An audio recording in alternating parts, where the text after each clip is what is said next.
What's up, everybody?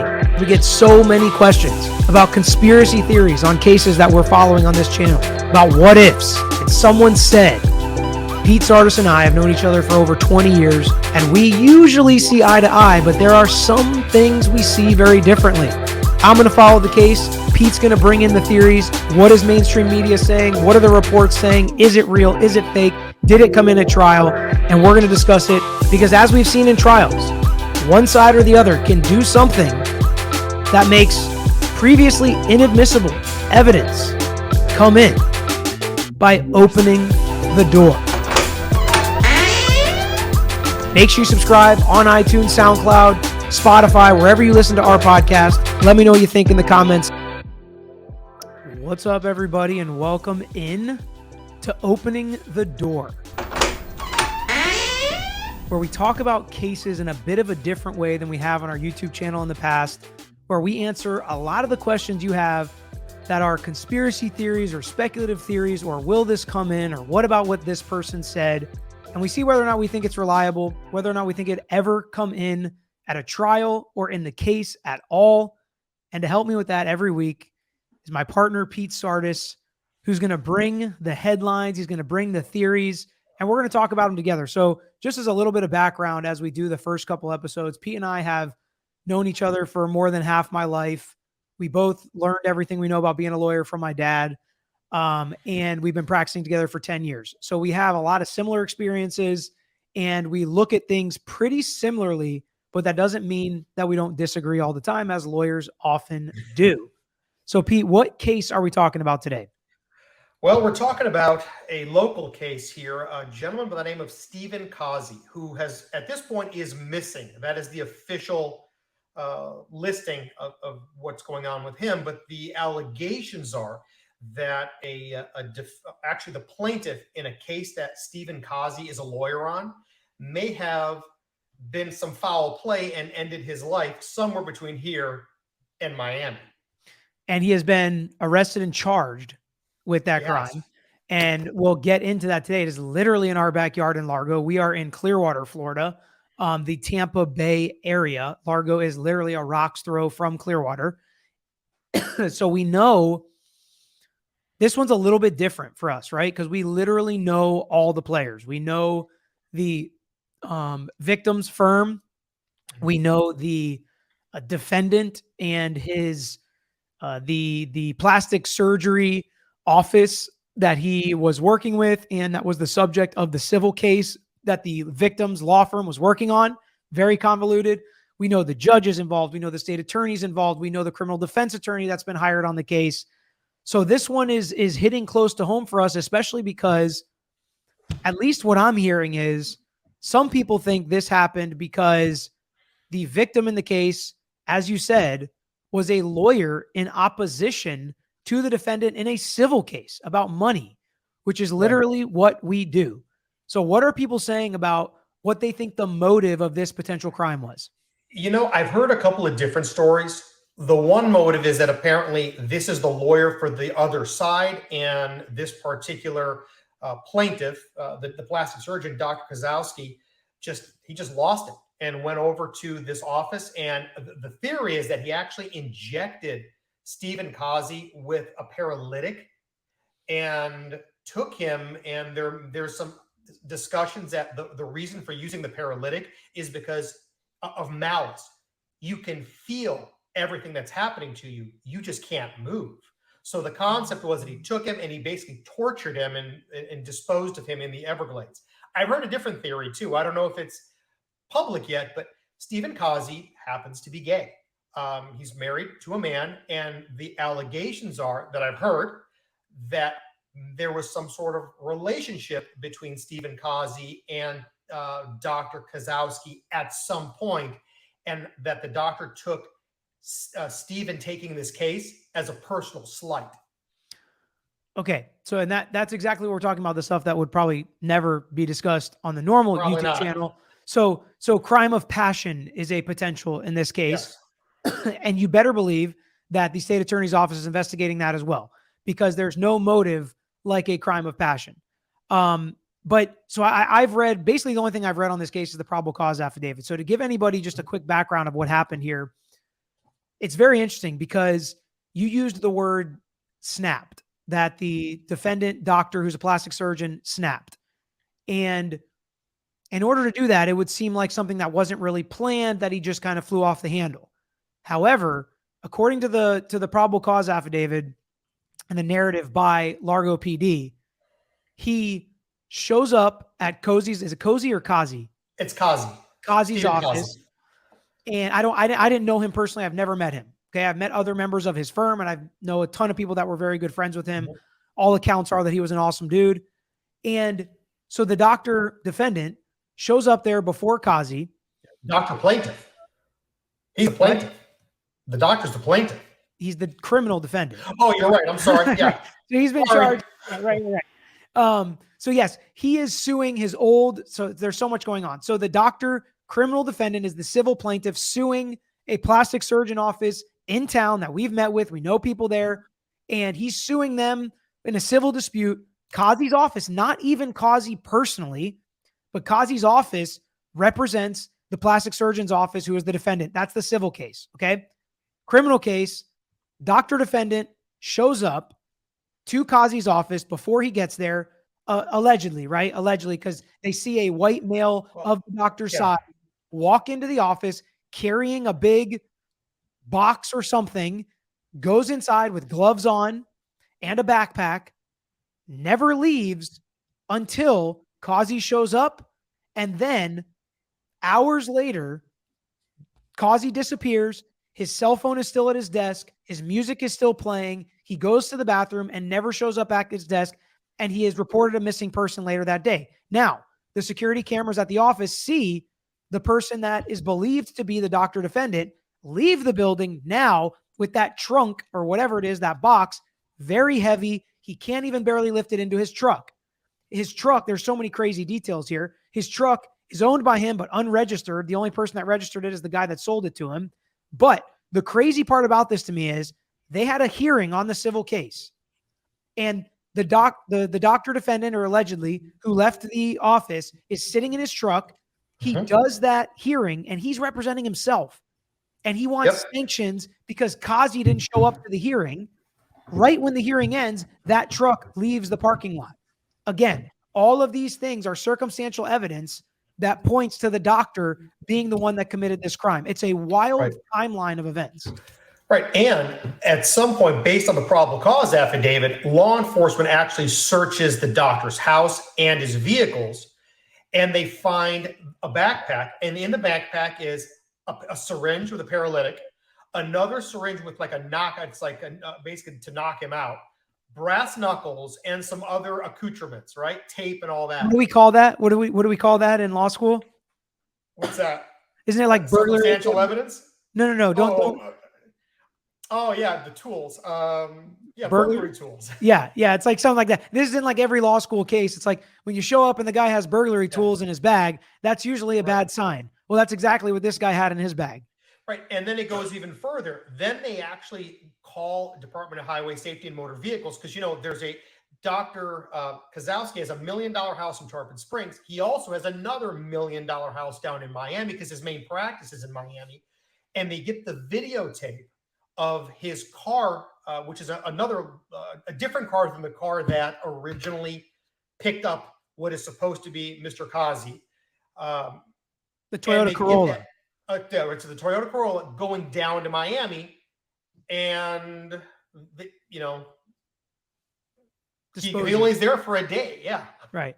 So and that's where they think he disposed of the body. Right, in the Everglades. So what's also interesting about this case is because he is a doctor, he knows how to use sedatives and things to put people to sleep. So that's going to be a big angle of this case. Will it come in? Maybe. Does he even use that stuff as a plastic surgeon? Probably not. He's not the one putting his patients out. That's going to be an anesthesiologist. So, how much of that's going to come in? People are talking about it. Number two, there was some blood left over at the bathroom at the law office, but there was also proof that blood was cleaned up at the scene.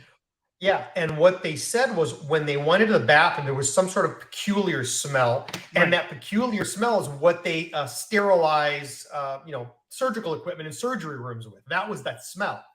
So of course, the investigators go in there and start dusting the place.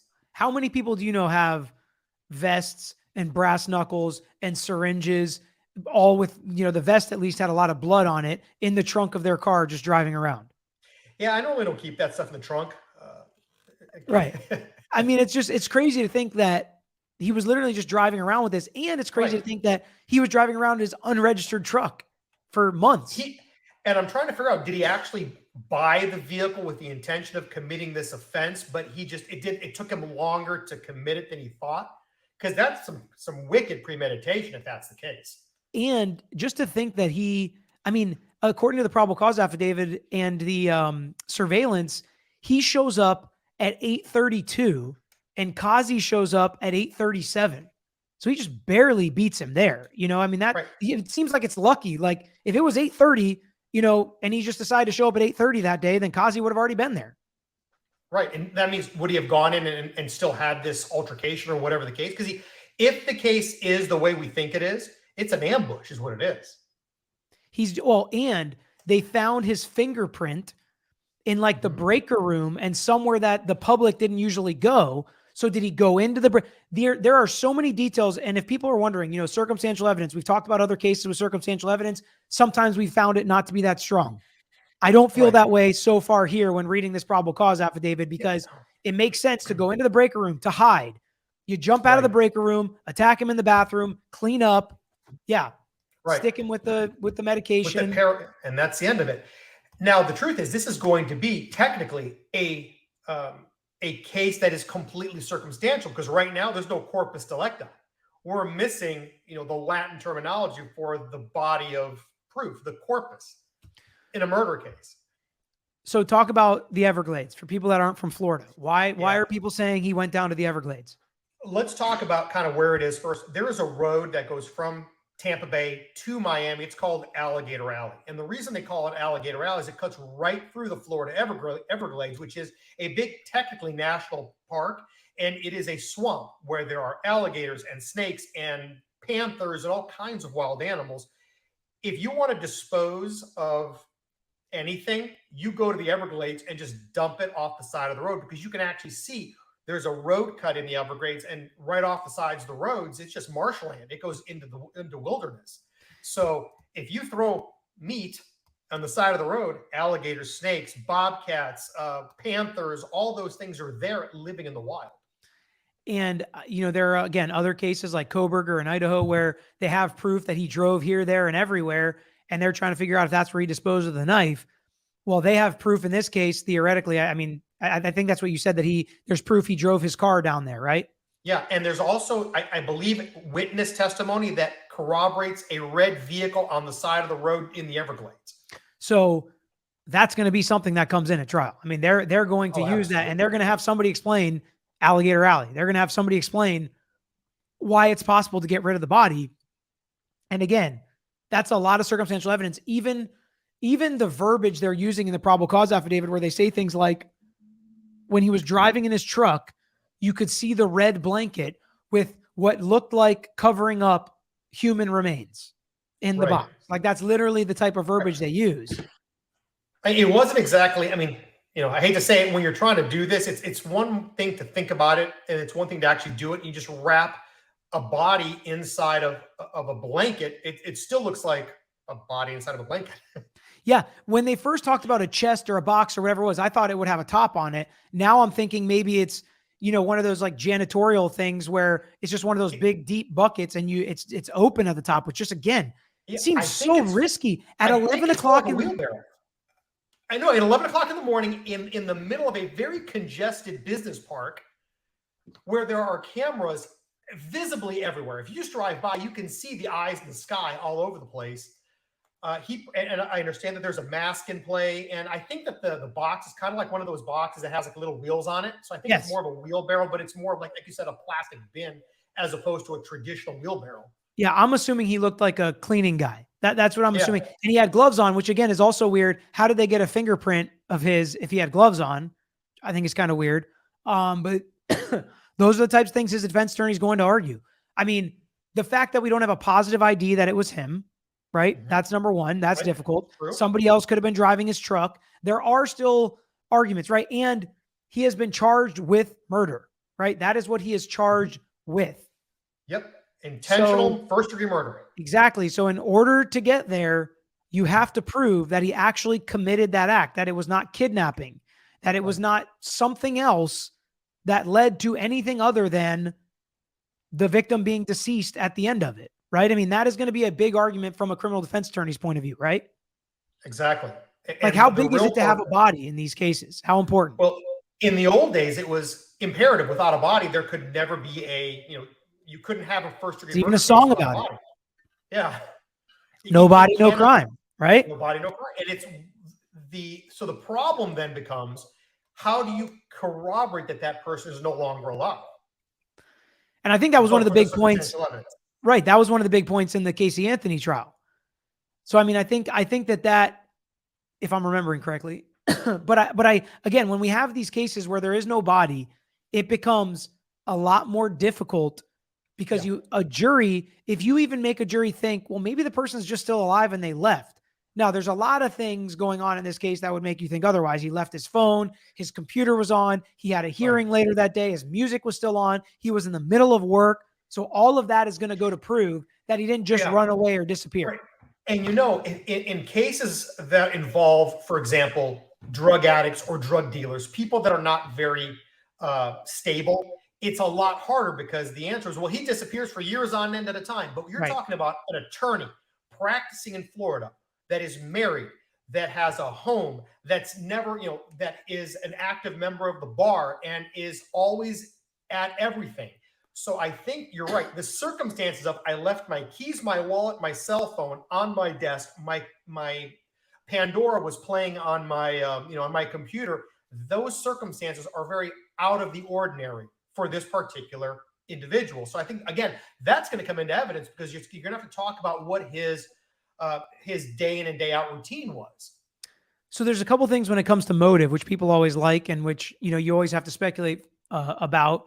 But the first one is, we talked about the two potential motives in this case. The first one, the fact that he is the attorney on the opposing side of a civil case. I'd be willing to bet, based on this lawsuit, again, which he was unrepresented in the civil case, he was representing himself, the doctor, as the plaintiff. My guess is this is not the only civil lawsuit that he has or that he's ever had. Right. So if I'm the criminal defense attorney, I'm going to be like, so now all of a sudden he decides to kill opposing counsel, which does him no good at all. Right. It's not like he thinks, he's not a moron, right? He's a plastic surgeon. He doesn't think he's going to win the case just by getting rid of one of the attorneys, not even the first attorney on the case. So it's like, I don't think he's going to be that dumb that that's going to be his motive, which then again brings in crime of passion as a potential secondary motive mixed in with, like you said, he was personally offended. He would take this case or work on this case based on their history, if that exists. So to me, as we're looking for a motive, that's going to be something that's really interesting to me. Can they find other connections? Can they find other? And I hope it's not that. I didn't know Kazi was married, so I hope it's not that. I hope it's nothing nefarious like that. But again, it would also be scary and wild to think that opposing parties are going to go after lawyers for doing their job in a civil case, because there was no evidence that Kazi was a jerk throughout the process or that did anything demeaning to this guy or anything like that as a lawyer. Right, because that's not in his personality from what I've heard, because everybody that knows him says he's just a kind, good guy, but he's a litigator, just like we're litigators, and we don't go to purposely pick at people when we're in litigation. We do their depositions. We're respectful, professional. We're looking for the facts, and we're talking about a case of money, and it's not even that much money. It's not millions of dollars. It's tens of thousands of dollars that he's suing over. And what he's really more upset about, meaning Dr. Kozlowski, was that some of the patients that there were billing issues apparently gave him bad reviews on social media, and those bad reviews were affecting his plastic surgery practice down in Miami. And that's really the crux of what this case is about. Right. And he's saying civil case. Right. And he's saying it's because of that other plastic surgery office. So again, all that makes sense, and that's fine. If you want to fight about that, if you want to disagree about that, if you want to sue somebody over money, fine. It's just wild when it gets to this level. And for the last part, talk about how seriously the community, the state attorney's office, the judges in the case, everybody in the community is taking this case, because as the legal community, it's one of our own, right? This happening to, for seemingly at this point, if there's no crime of passion, for doing his job as a lawyer and litigator in Pinellas County. Yeah, they're taking it seriously to the point where I will say I don't want to make it akin to a homicide of a law enforcement officer. I agree. That's what I was thinking too. You are talking about a member of the legal community. You have attacked one of our own, and they've got to send a message here, because we can't have litigants attacking lawyers. It's just, that's just not the way life's supposed to work. That's not the way the process works. So there has to be respect for the legal process and the participants in the legal process. And just in case anybody thinks we're like placing lawyers above other people, there are tons of protected classes in the statutes and in the law that are protected and get enhanced penalties, law enforcement officers being one of them. And it's basically just showing lawyers that do their job the right way. I mean, no lawyer deserves this regardless of how he or she does their job. But to think that this could potentially happen because a lawyer did his job is something that should be scary to everybody, because then that means if somebody doesn't like the job that you're doing and this is how they plan on acting, we need to put an end to it. And the state attorney's involved. There's a very high likelihood based on that courthouse that the judge is going to be a former state attorney, is going to be somebody that is active in the St. Pete and Clearwater Bar and knows Mr. Kazi. It's going to be very tough to find people that don't know who he is. Now, does that make them biased? Are they going to be recused? Things like that.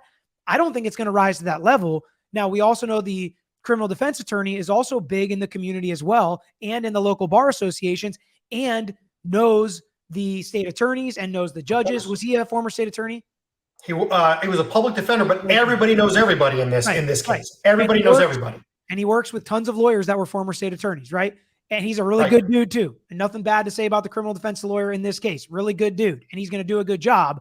But the point is, are they going to be able to find judges and state attorneys and people that shouldn't be recused from the case based on what their relationship is? Now, I'll tell you, if I was working on this case as a state attorney or a judge, there's no way you could recuse me, because I honestly have never met Mr. Kazi. Right. I know a lot of the same people. We know a lot of the same friends, but I've met with the plastic surgery office that the defendant used to work at. So, I mean, it's going to be hard in a community like this to find somebody that has no clue about the case, but that doesn't necessarily make them biased and impartial, which is really the line that it goes to as far as recusing a judge or a state attorney from this case.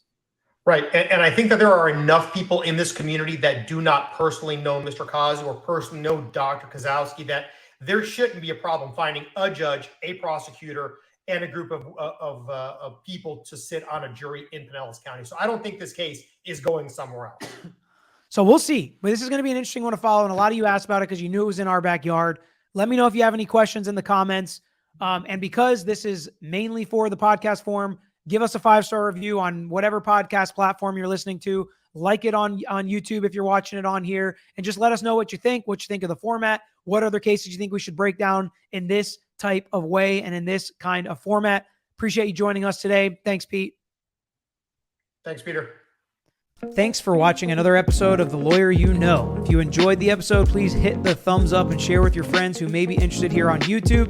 And don't forget to subscribe. You can also follow us on Instagram, Twitter, Facebook, and TikTok at Tragos Law is our handle. And don't forget to listen to the Lawyer You Know podcast featuring new episodes every week. If you have a case you want to talk to us about, if it's a personal injury case, wrongful death, catastrophic injury, car accident, or slip and fall case, please email us at lawyeryouknow@gmail.com.